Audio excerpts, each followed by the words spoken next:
Selamat malam teman-teman sekalian, selamat datang di Point of View Podcast. Masih bersama saya Tisa dan juga dengan Vera. Dengan Mami, nama panggungnya Mami. Oke, terima kasih banyak pertama-tama ya Mi ya, kita sampaikan kepada pendengar kita yang sudah mendengarkan podcast pertama kita di minggu kemarin, benar? Terima kasih. Ya, terima kasih juga untuk masukan-masukan dalam perbaikan podcast kita ke depan gitu. Ada masukan yang bisa akan kita akomodir, tapi untuk sekarang ini kami akan melakukan podcast yang sama dulu seperti kemarin. Jadi masih belum ada gambar ya Mi. Nanti kita mungkin di episode ketiga kita akan membahas bagaimana supaya bisa ada gambar gitu. Nah, kita masih terus mengingatkan teman-teman untuk bisa mengirimkan cerita teman-teman ke email kami. Jadi email kami di povpodcast1331@gmail.com. Jadi di situ menerima cerita teman-teman, apa saja yang mau diceritakan bisa dikirim di situ dan akan kita retelling atau menceritakan kembali di podcast kita, dan sama-sama kita melihat point of view yang mungkin juga bisa kita ambil pembelajarannya. Betul? Kak Vera? Kehidupan kita kan? Iya. Benar. Jadi malam hari ini kita akan bahas apa nih? Hari ini kita mau bahas mengenai relasi. Jadi hubungan antar manusia. Iya, betul. Oke. Komunitas gitu ya. Hari ini kita membahas satu hal yang sekarang ini sangat dibutuhkan kalau menurut saya ya. Benar Lisa. Benar. Jadi saat yang kayak gitu kita nggak bisa kumpul-kumpul kan kayak gitu. Kalau dulu sih serba bebas gitu, kita kumpul, nggak bisa sama gitu ya, bercerita, berbagi apapun gitu. Sekarang ya penuh dengan segala hal yang harus dibatasi. Betul, semuanya serba terbatas. Benar. Itu juga hal yang dari sedihnya dari sejak corona ini ya. Mungkin beberapa hal sih tidak terlalu berdampak buat kehidupan saya gitu. Maksudnya dalam artian kayak kerjaan juga ya oke, masih ada dan sebagainya. Tapi yang paling berdampak buat saya adalah nggak bisa meluk sama cium teman-teman terdekat saya kalau ketemu. Itu aja. Itu karena Tisa ini orangnya suka peluk. Iya, saya suka peluk, memeluk dan dipeluk. Saya suka. Jadi itu hal yang paling berdampak. Nah, Mi kemarin itu, jadi beberapa hari lalu gitulah, aku kan lihat-lihat Instagram gitu ya. Terus ada salah satu dari postingan dari salah satu penulis Kristen terkenal, Timothy Keller. Nah, dia itu bilang ini. Jadi ada penelitian gitu. Jadi 15% dari kaum laki-laki dan 10% dari kaum perempuan saat ini di Amerika itu tidak memiliki teman dekat. Jadi ini ada research gitu yang dilakukan, kemudian hasilnya seperti itu. Bayangkan, 15% dari laki-laki yang ada di Amerika dan 10% dari perempuan yang ada di Amerika itu tidak memiliki teman dekat. Nah, aku sih rada kaget ya. Maksudnya pas baca itu, wah beneran ini, apakah itu kelihatannya ini dikit ya di saya 15% gitu kan. Tapi coba kalau itu dikalikan, kan penduduknya ribuan gitu loh. 15% dari ribuan penduduk itu iya banyak juga kan. Kalau kita lihat persenannya aja ya mungkin kecil ya. 15%. Jadi kalau kita lihat hitungannya, waduh banyak sekali. Dan apalagi di kondisi kayak gini ya. Karena memang aku juga ngelihatnya wow, itu kok bisa, dan semakin trennya tuh semakin turun. Jadi dia bandingkan dari tahun-tahun sebelumnya gitu tuh masih ada gitu ada teman dekat tuh ada, tapi sekarang ini itu menurun dan mulai hilang. Nah, kalau Mami sendiri nih, kalau dari Mami sendiri Mami selama ini gitu ya, Mami apakah Mami juga salah satu dari 15? Enggak, bukan orang Amerika kan? Masih punya teman dekat kan? Masih, contohnya Tisa seperti ini kan? Iya. Nah, Mami sendiri tuh memandang relationship between two people ya, bukan lawan jenis ya, tapi lawan jenis kita nanti bicara lain ya. Tapi soal teman dekat begitu, sahabat, komunitas begitu. Kalau Mami sendiri memandangnya hal tersebut itu dalam kehidupan Mami itu seperti apa? Kalau aku ya bisa ya, saya memang tergolong orang yang tidak terlalu bergantung kepada orang lain, benar kayak gitu. Aku handle by myself kayak gitu ya. Tapi sebisa handle-handlenya aku di dalam hidupku, I still need Paul kayak gitu. Aku tetap butuh orang lain gitu. Aku butuh sahabat. Aku butuh seseorang kayak gitu. Mau dibalik juga boleh kayak gitu. Orang lain juga pasti butuh dengan kita kayak gitu. Ya. Jadi istilahnya kalau kita mau berbicara mengenai orang yang bisa berdiri sendiri dan tidak berkomunitas atau tidak berteman dengan orang, I feel that's weird, Tisa. Jadi kayak bisa dibayangin ya, maksudnya orang itu sama sekali nggak bersentuhan, maksudnya bukan nggak bersentuhan yang seperti apa ya, tapi kayak Nggak punya dia relasi. mengasingkan diri dari orang-orang dan tidak mempunyai relasi yang dekat kayak gitu. Ya kayak misalnya kalau dia lagi sekolah ya, di tingkat sekolah, dia masuk ke sekolah pagi, siang udah pulang masuk kamar, besoknya bangun lagi sekolah lagi. Ya. Kalau aku pikir itu nggak sehat sih, Disa, kayak gitu. Well, Dan manusia ini diciptakan itu sebagai makhluk yang sosial, kayak gitu. Seperti yang kemarin kita bahas ya Tisa ya, mengenai apa namanya keperluan kita untuk bisa share kepada orang lain atau membuka diri kepada orang lain dan bersosial kepada orang lain kayak gitu. Itu harus dipenuhi di dalam diri manusia. Jika tidak terpenuhi, hal itu akan menimbulkan sesuatu yang berefek negatif kalau saya rasa kayak gitu. Do you have any friends like that nggak, Mi? Yang nggak punya, maksudnya nggak punya temen gitu? Ada nggak? Hampir mirip-mirip seperti itu ada, Tisa. Tapi cuma paling enggak ada satu orang yang masih berada di dalam apa namanya kehidupan dia, dalam circle-nya dia kayak gitu. Paling nggak ada satu orang lah kayak gitu. Tapi kalau bener-bener nggak ada, itu rasa kayak mustahil banget gitu. Dan itu akan jadi orang yang nggak sehat. Yes, orang saya punya teman seperti itu aja, yang punya ya cuma satu aja ya. Itu kalau dia ada di sekitaran orang-orang yang seperti biasanya, itu akan tampak aneh kayak gitu loh. Karena dia tidak bisa bersosial dengan baik kayak gitu.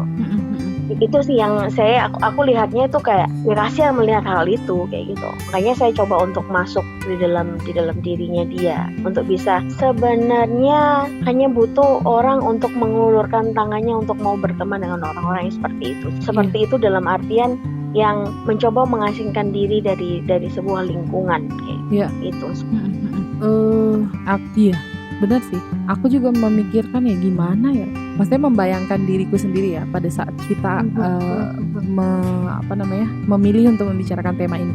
Gimana kalau aku hidup tanpa teman gitu? Oh no.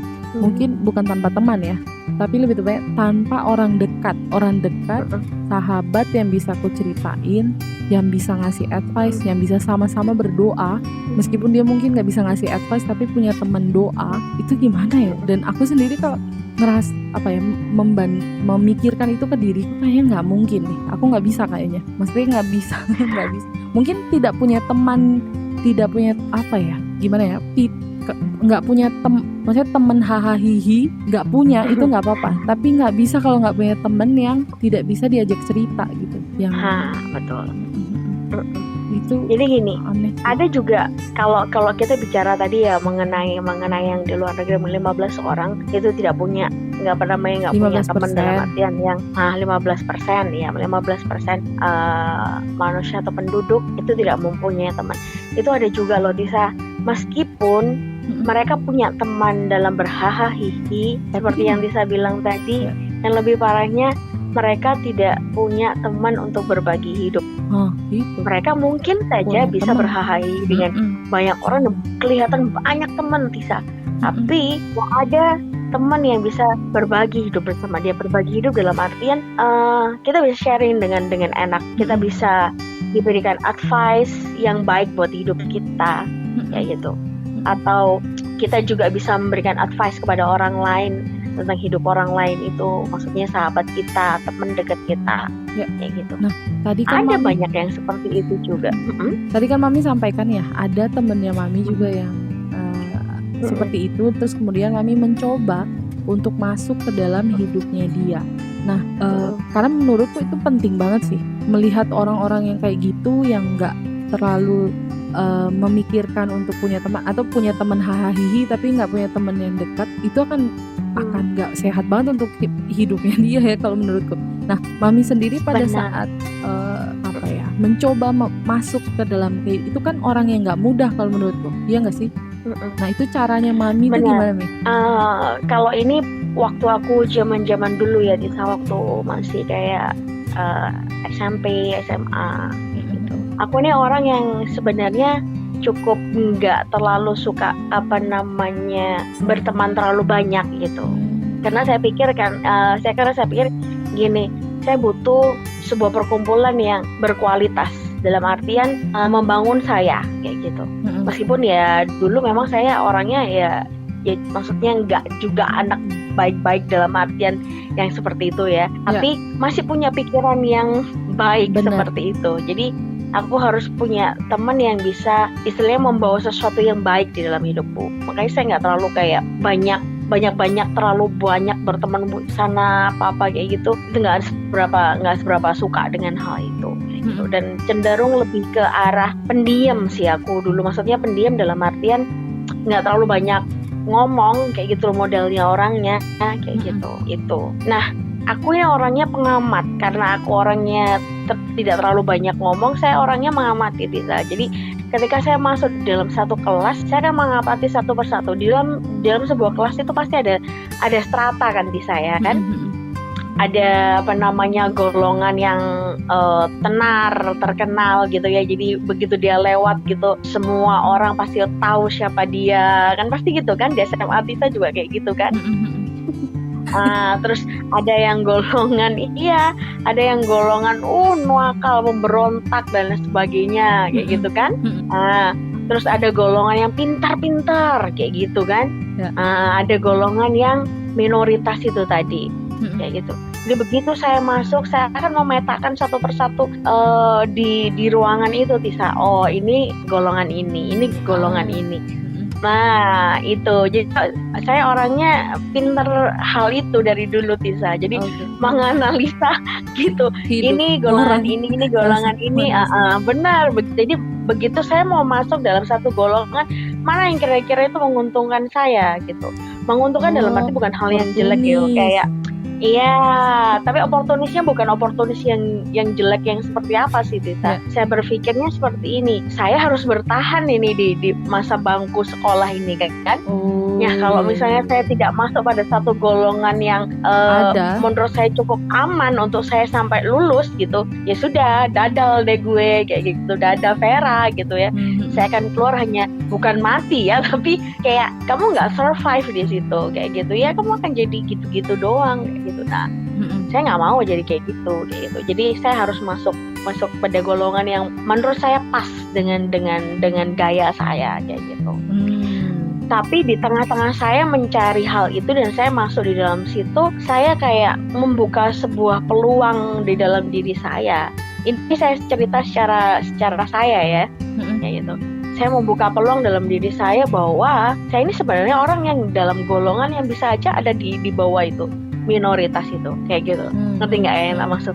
Aku bisa saja nggak menjadi orang yang nggak dikenal siapa dia kayak gitu, atau dikenal hanya karena sebagai bahan ejek-ejekan doang kayak gitu. Nah gitu.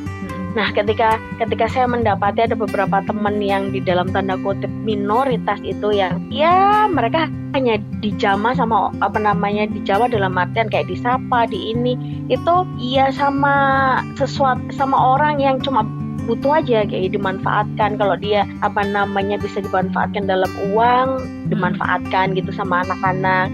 Kalau dia bisa dimanfaatkan misalnya di dalam dia pinter kayak gitu, bisa kayak kayak diancam untuk bisa dibuat contohan kayak gitu-gitulah gitu. Nah seperti itu. Nah saya mulai untuk istilahnya buka peluang untuk hal itu, dalam artian anak ini harus agak dikulik untuk bisa blow up kayak gitu.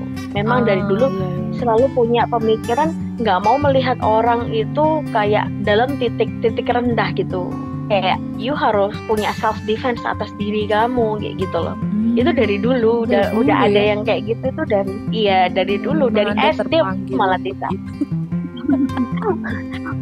Bukan ya, mau ya Tuhan yang kasih itu buat aku Betul. kayak gitu. Meskipun Tapi sekarang dalam baru Mami ini. perjalanan apa? Maksudnya sekarang Mami bisa lihat benang merahnya gitu ya. Oh, pantas dulu aku Iya, SD betul. gini ya gitu ya. Benar kayak gitu. Saya sangat nggak suka ketidakadilan. Saya sangat nggak suka ngelihat orang itu kayak ada di titik bawah yang kayak gitu, kayak nggak diacukan orang, dimanfaatkan orang. Nggak suka kayak gitu dari dulu kayak gitu. Kayak saya itu tiba-tiba kayak gitu, kayak punya hati yang aku mau nguruin anak ini, mau nguruin tuh apa ya, ngajarin anak ini untuk sedikit punya kayak tendangan gitu loh, ngerti nggak ya, untuk self defense diri dia sendiri kayak gitu loh gitu. Jadi mulainya dengan cara-cara yang aku pikir sih pada saat itu ya, kayak apa namanya, aku nggak bisa, maksudnya nggak bisa memikirkan caranya yang seperti apa. Saya ini orang yang cukup pragmatis, cari aman gitu kan di saya. Iya. Kayak gitu. Tapi dari apa yang Mami ceritakan sih sebenarnya aku bisa gini ya, bisa menyimpulkan bahwa bisa menyimpulkan bahwa sebenarnya dengan orang-orang yang tertutup, yang tidak mau cerita, atau enggak, dia punya teman tapi nggak punya teman dekat. Sebenarnya cara pertama yang harus kita bisa jadi ini ya, cari tips begitu. Kita harus mengulik gitu ya. Mengulik tadi ya, menggali cerita orang tersebut gitu. Jadi intinya tuh cerita dibayar cerita. Itu juga yang hampir mirip, bukan hampir mirip, memang mirip sih. Itu juga yang kulakukan dalam masih ada hubungannya bisa. Gimana? Iya benar. Masih ada hubungannya dengan yang kemarin. Jadi itu juga yang kulakukan untuk orang-orang, karena sama, aku tuh ngerasa bahwa karena mungkin aku diberkati dengan memiliki teman ya, punya teman banyak, gak banyak juga sih, temen yang berkualitas gitu intinya. Aku punya temen yang bisa diajak cerita, bisa di apa dan segala macam tuh ada. Nah, aku juga kadang sedih melihat orang yang tidak memiliki teman dekat, yang tidak bisa dia cerita. Sebenarnya dia tuh ada banyak banget di kepalanya, tapi dia tidak bisa mengutarakan itu. Nah, biasanya yang kulakukan pertama adalah aku sejajarin diriku ke dia, dan aku menceritakan apa yang menjadi cerita penting dalam hidupku ke dia, supaya dia bisa balas lagi dengan cerita yang dia anggap penting dalam hidupnya dia. Dan itu berhasil sih. Itu berhasil untuk setidaknya terakhir di ending mungkin dalam pertemanan kami gitu ya. Aku akan selalu bilang gini sih, aku akan bilang, kamu sebenarnya nggak perlu punya banyak teman yang hahaha kebanyakan sih, tapi kamu ingat aja bahwa maksudnya kalau kamu punya hal yang ingin kamu ceritakan dan kamu butuh orang, itu ada aku gitu. Atau mungkin kamu punya orang yang lebih dekat lagi, itu nggak apa-apa, tapi setidaknya ceritalah. Itu sih yang kita memang harus, ya itu untuk orang-orang seperti itu ya harus ditolong sih kalau menurutku ya. Harus ditolong karena dalam kondisi kayak gini tuh nggak punya teman untuk bisa bercerita, itu tuh wow banget. Terus setidaknya teman yang bisa sama-sama mendengar dan bisa berdoa bareng, itu kan butuh ya, benar. Apalagi dalam kondisi yang kayak gini ya, serba banyak hal yang terjadi, maksudnya di luar ekspektasi dan prediksi kita gitu ya kan. Makanya kemarin kan kita bahas soal pemulihan gambar diri gitu ya. Jadi aku ngerasa sih itu ada sangkut pautnya. Itu ada sangkut pautnya kita. Jadi aku kayak ngerasa gini sih, karena aku sudah pemulih gambar diriku sudah terpenuhi gitu ya. Jadi hal penting yang ku ceritain ke orang itu aku tuh sudah nggak malu gitu. Maksudnya nggak yang aduh ini nanti orangnya nganggap aku jelek dong, aduh imageku sebagai image bisa yang thoughtful mungkin kan, waduh jadinya gitu kan. Tapi sama sekali aku nggak ngerasa itu sih. Aku pada saat ceritain ke dia itu karena harapan aku ingin dia cerita balik gitu, dan memang benar dia cerita balik. Jadi memang ya kita pemulihan citra diri kita itu memang harus hal yang pertama ya. Yang tadi nyambungnya apa Mi? Boleh juga diceritain? Jadi untuk teman-teman atau itu sebenarnya juga berawal dari diriku sih yang ini ya kan, tentang apa namanya gambar diri dan sebagainya. Saya kan posisikan diriku pada posisi itu kayak gitu. Jadi ketika saya melihat orang yang dalam tanda kutip alone, nggak ada orang yang di dekat dia, ini kuncinya Tisa. Kuncinya adalah posisikan dirimu di keadaan dia. Kira-kira bagaimana perasaanmu? Itu satu. Apakah dia benar-benar nggak mau ditemani? Atau sebenarnya dia rindu teman, but dia nggak bisa raih teman-temannya itu karena it's too far, terlalu tinggi untuk digapai. Nah, ketika aku mendapatkan kunci itu, ini terlalu tinggi, ya udah, berarti orang yang tinggi itu yang harus memberikan tangan buat dia. Ya. Karena apa? Orang yang istilahnya beranggapan bahwa it's too far, itu nggak bisa gapai, tangannya pendek sudah, kayak gitu. Karena ada pembatas yang nggak bisa buka diri itu tadi, kayak gitu. Kayak merasa bahwa siapa aku gitu loh yang mau ke sana, ke dalam tanda kutip nilai strata dan sebagainya itu pasti ada di namanya di masyarakat kayak gitu, hal-hal yang seperti itu di lingkungan sekolah, di lingkungan kampus kayak gitu. Bahkan kayak misal kita itu aku rasakan sejak SD loh, Tisa. Kalau TK kan kita nggak maksudnya nggak sampai berpikir seperti itu kan, ya kan? Yeah. Kayak gitu. Itu SD itu sudah ada pemikiran hal yang seperti itu loh, sudah ada loh, Tisa. Kayak gitu. Apalagi aku sadarnya itu sekitar yang kelas 5, kelas 6 itulah itu pasti sudah ada gap-gap dan lain sebagainya itu. Nah, itu. Ya. Nah, itu yang maksudnya yang apa namanya, yang harus menjadi kunci ketika kita mau berhadapan atau mau menolong orang-orang yang merasa bahwa mereka nggak maksudnya nggak layak, bukan nggak layak juga, tapi kayak kalian itu terlalu jauh untuk aku gapai, kayak gitu loh. Posisikan dirimu di tempatnya. Ketika kamu merasa bahwa oh iya, sebenarnya ini rindu. Jadi akhirnya dari diri kita sendiri itu kayak punya cara-cara dan strategi sendiri gitu untuk oh ya, rasanya ini harus diginikan, itu harus digitukan. Kayak gitu. Jadi kita yang harus mengulurkan tangan itu untuk grab it, untuk membantu dan untuk tangkap mereka kayak gitu. Melalui apa ya, itu tadi yang seperti Tisa bilang, melalui pendekatan dengan apa? Belajar membuka diri kita sendiri untuk bisa dikonsumsi sama orang lain kayak gitu. Dalam artian bukan dikonsumsi yang seperti apa, tetapi orang itu bisa menikmati apa yang kita sajikan kayak gitu ya. Kita sajikan bukan makanan, tapi ini loh diri gue kayak gitu, ini loh diri aku kayak gitu. Jadi izinkan orang untuk mengenal kamu. Nah, orang-orang yang merasa bahwa dia nggak bisa grab itu, mereka dapatkan itu dengan cuma-cuma, akhirnya kayak merasa dihargai gitu loh. Nah, ketika kita menumbuhkan rasa itu, akhirnya apa yang ada di dalam diri itu kan mulai berkembang, bisa. Iya nggak? Yang dulu merasa bahwa dia nggak dihargai, dia merasa bahwa dia nggak bisa gapai itu, ini dikasih loh cuma-cuma kayak gitu. Nah, itu loh gitu. Jadi sebenarnya ini juga maksudnya nyambung dengan keimanan kayak gitu, keimanan yang aku pakai selama ini, yang bukan pakai ya, maksudnya yang aku imani selama ini. Yang aku imani selama ini. Jadi aku bukan siapa-siapa. Dia yang mempunyai semuanya, itu yang membawa aku kayak gitu. Jadi akhirnya aku merasa dihargai dan aku bisa kayak melompat dan melambung tinggi untuk mengembangkan segala hal yang ada di dalamku kayak gitu. Ngerti ya? Iya, itu memunculkan semuanya. Karena sebenarnya manusia ini dibekali dengan banyak sekali potensi, kalau menurutku kayak gitu. Pasti.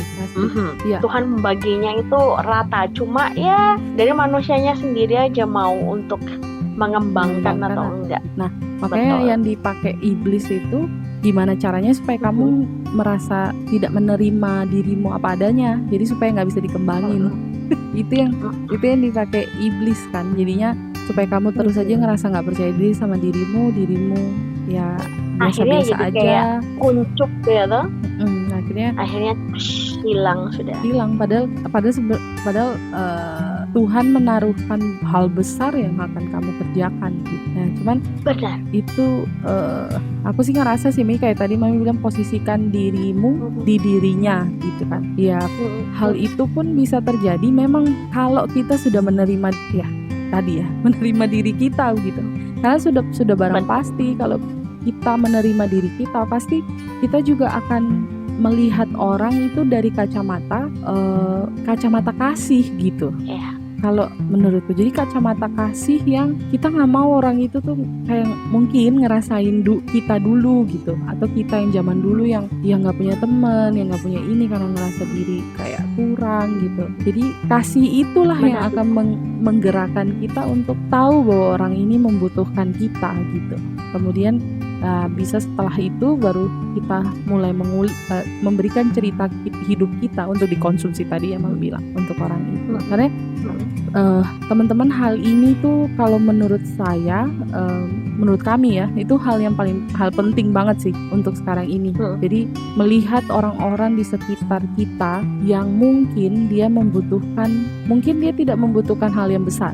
Dia hanya membutuhkan orang yang mau mendengarkan ceritanya dia aja. Itu aja udah wow. Aku sih sempat berpikir sih ya bikin phone call aja ya buat orang mungkin mau curhat ya.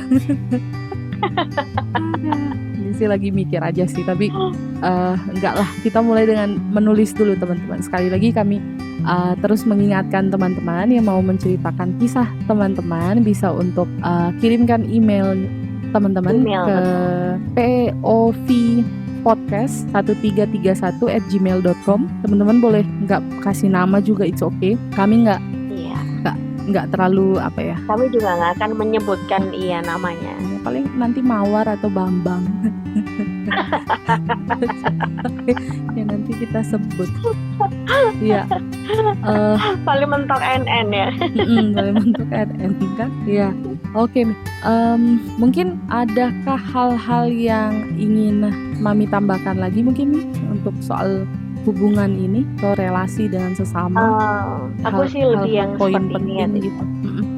Satu poin yang penting buat setiap kita, temukan sebuah relasi. Nggak perlu banyak, tapi punya kualitas. Ya. Itu yang paling penting.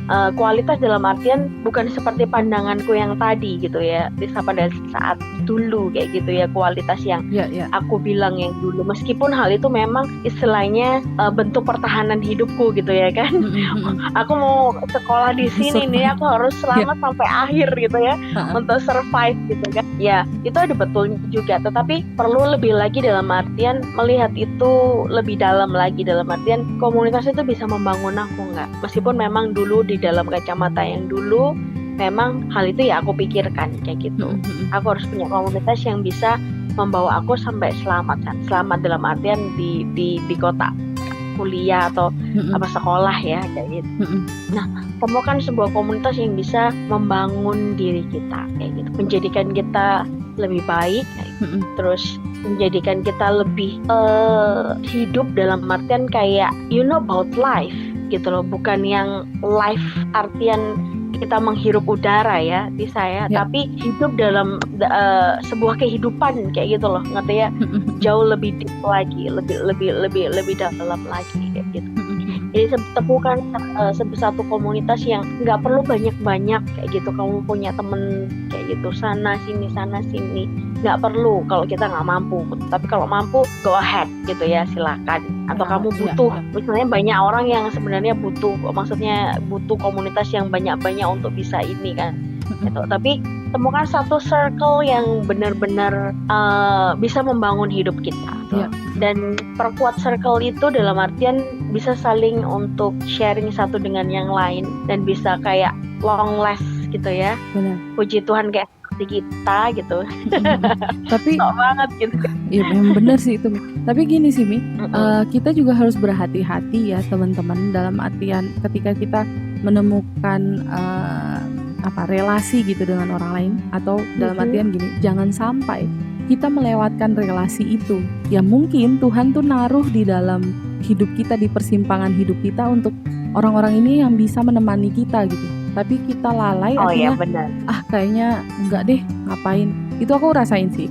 Jadi mungkin mau menceritakan aja ya. Jadi tadi Mami sudah singgung ya soal komunitas yang hidup, komunitas yang menghidupi hidup gitu. Jadi saya, Mami, ada namanya Mika, kemudian ada Happy, ada Hana, kami berlima ini.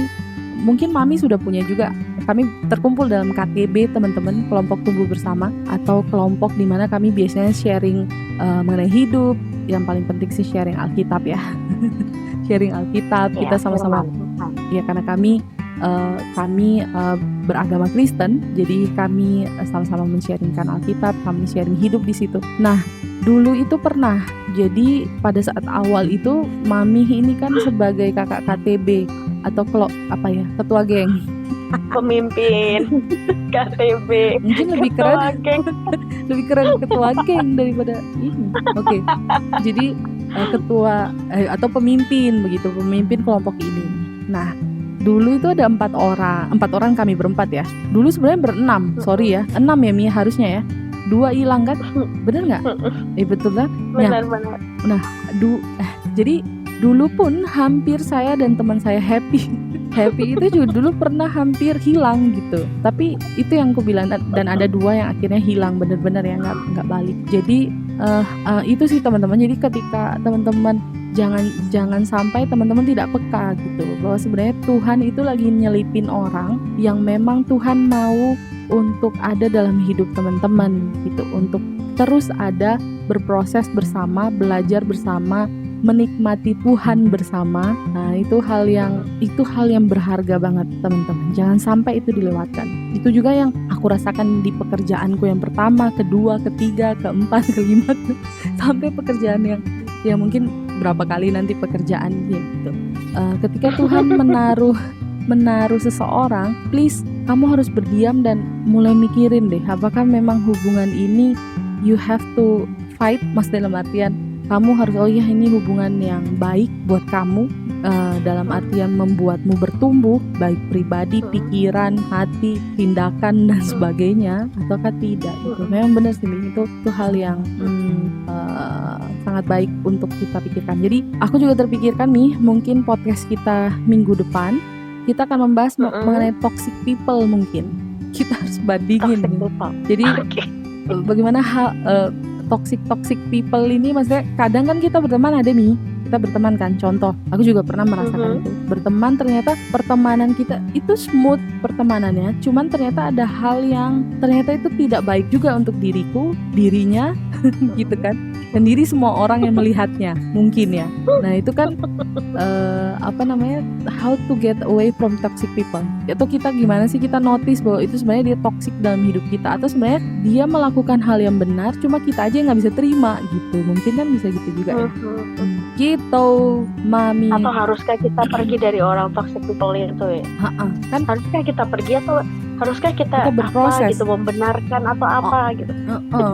Bener, itu kan kita harus mikir ya, karena sekarang ini juga teman-teman kita berteman juga antara teman makan teman sama teman makan nasi juga kita harus membedakan. Dan ya memang kalau aku sih selalu teman makan nasi kenyang. Iya kenyang. Kita kan teman makan nasi ya, bukan teman makan teman. Kan kita kalau ketemu selalu makan.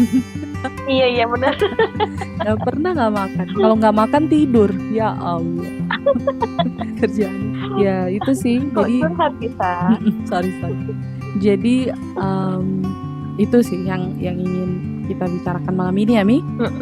Nah, ketika Tisa bilang seperti itu, intinya seperti ini teman-teman ya. Istilahnya Tuhan itu kembali lagi, kalau Tuhan itu menghadirkan kita di dalam dunia ini, itu dia sudah prepare kayak gitu ya. Saya prepare dalam artian dia akan menyediakan teman, dia akan menyediakan orang-orang yang untuk kita bisa sampai garis finish yang itu tuh kayak gitu loh, ngerti nggak?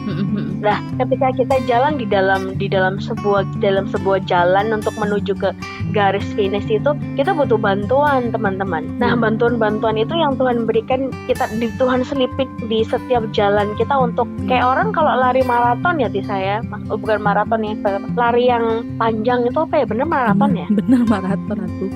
Bener ya, maraton ya. Lari maraton itu kan di jalan itu biasanya ada yang ngasih minum, dia berapa kilometer, dia dikasih minum lagi.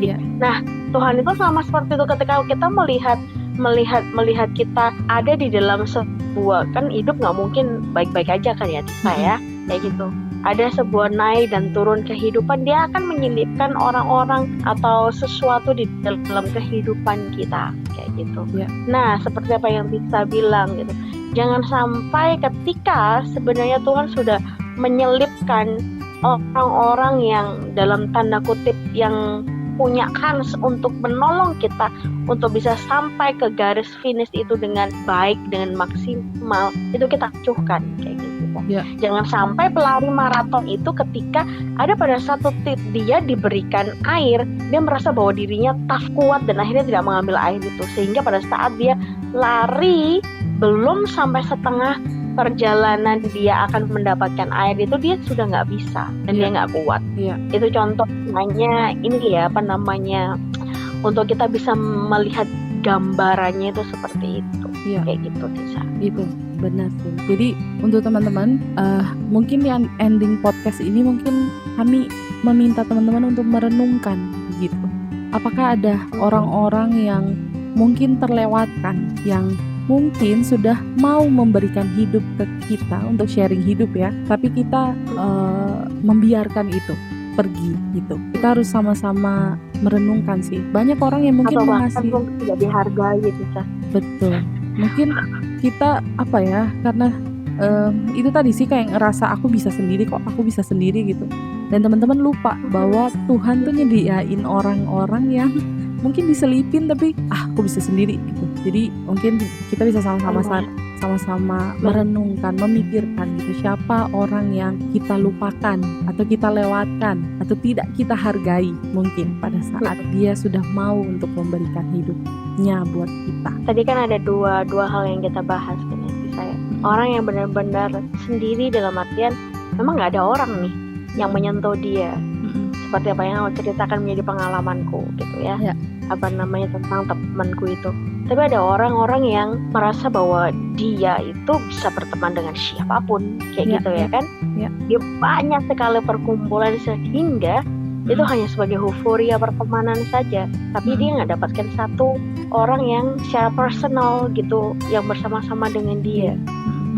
Dia mengesampingkan semuanya karena ya aku punya banyak teman gitu loh. Ngapain aku temen harus yang cuma hahaha, bukan, ingat ya, temen yang tidak gitu. Jadi kamu menolak orang yang pengen intim dengan kamu dalam artian berteman ya, gitu ya, intim dengan kamu untuk apa namanya, untuk sekedar euforia aja seperti itu. Itu juga bahaya. Benar teman. Iya, ada lagi nih. Sudah itu aja. Benar sih. Udah terlalu banyak kayaknya. Iya, udah banyak ya. Jadi teman-teman sekalian, kita terus mengingatkan teman-teman. Jadi kami untuk podcast awal ini kami akan menceritakan beberapa hal mengenai pengalaman hidup kami gitu ya, sampai nanti mungkin ada teman-teman yang juga mau bercerita, men-sharingkan cerita teman-teman yang bisa kita belajar bersama, melihat point of view yang berbeda. Teman-teman bisa sekali lagi bisa email ke alamat email kami di povpodcast1331@gmail.com atau di Instagram pribadi kami juga boleh ya, di Vera P PHEE, betul ya, Vera PHEE, atau di Instagram saya juga di Tisa Somokil. Atau teman-teman mau langsung komen juga di YouTube ini juga boleh. Kalau memang teman-teman mau langsung, atau ada masukan juga buat kami, tema-tema apa yang mau dibahas, boleh juga. Bisa teman-teman komenin. Kita komen di sini boleh ya, bisa kan? Iya, bisa juga. Atau komen untuk kita bahas apa. Tapi itu teman-teman, hari ini yang bisa kita bahas soal relasi atau ya komunitas. Ya, jadi teman-teman bisa mungkin dari podcast ini bisa sama-sama belajar mengenai betapa pentingnya sebuah relasi itu ya teman-teman. Bagaimana juga kita bisa melihat orang-orang lain juga yang mungkin membutuhkan relasi. Maka mungkin bisa juga kita menawarkan relasi bagi orang tersebut gitu ya.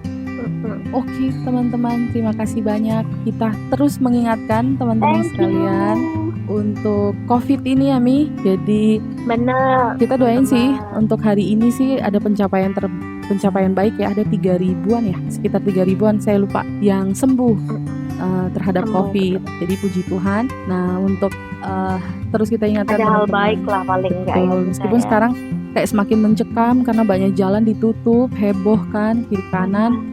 Tapi teman-teman, kita sama-sama menjaga diri kita, orang-orang di sekeliling kita, orang-orang di rumah kita, sahabat-sahabat kita. Yang terutama Tisa, kita juga harus jaga hati. Apa hubungannya gitu ya Mi, jaga hati. Soalnya masalahnya hal ini itu menekan semuanya Tisa. Benar. Gitu. Orang sudah mulai bergejolak kayak gitu dengan segala pembatasan dan sebagainya. Hal ini memang sulit sih. Maksudnya keadaan ini sulit gitu. Ya. Memang ada banyak yang harus dikorbankan, sangat banyak kayak gitu. Merasa tidak adil, iya pasti kayak gitu. Tetapi memang harus, maksudnya ada beberapa hal yang memang harus dikorbankan. Bukan berarti ya Tisa, maksudnya ya kamu berkorban, bukan. Tenangkan hatimu dan ayo, maksudnya kita sama-sama berjuangnya dalam artian berjuang untuk semuanya Tisa, kayak gitu. Benar. Berjuang untuk semuanya kayak gitu. Betul. Pegang hatinya, tarik nafas, hembuskan. Memang benar sih. Iya. Betul sekali. Kondisi ini memang kita diuji juga Sudah soal mulai hati. panas soalnya Tisa, sudah mulai panas. Teman-teman sekalian. Calm. Yes, kita pikirnya positif aja bahwa ini semua terbaik. Ini yang sedang dilakukan pemerintah itu adalah hal yang terbaik buat kita. Sama juga kita anggap aja kayak orang tua ya. Orang tua kan kayaknya didiknya keras gitu, galak, jahat tuh kayak nggak adil banget buat hidup ya. Padahal sebenarnya itu hal yang baik yang sedang ditanamkan ke kita gitu. Jadi mungkin itu aja yang bisa dipikirkan gitu untuk masa yang sulit ini. Gitu Mi? Benar, iya.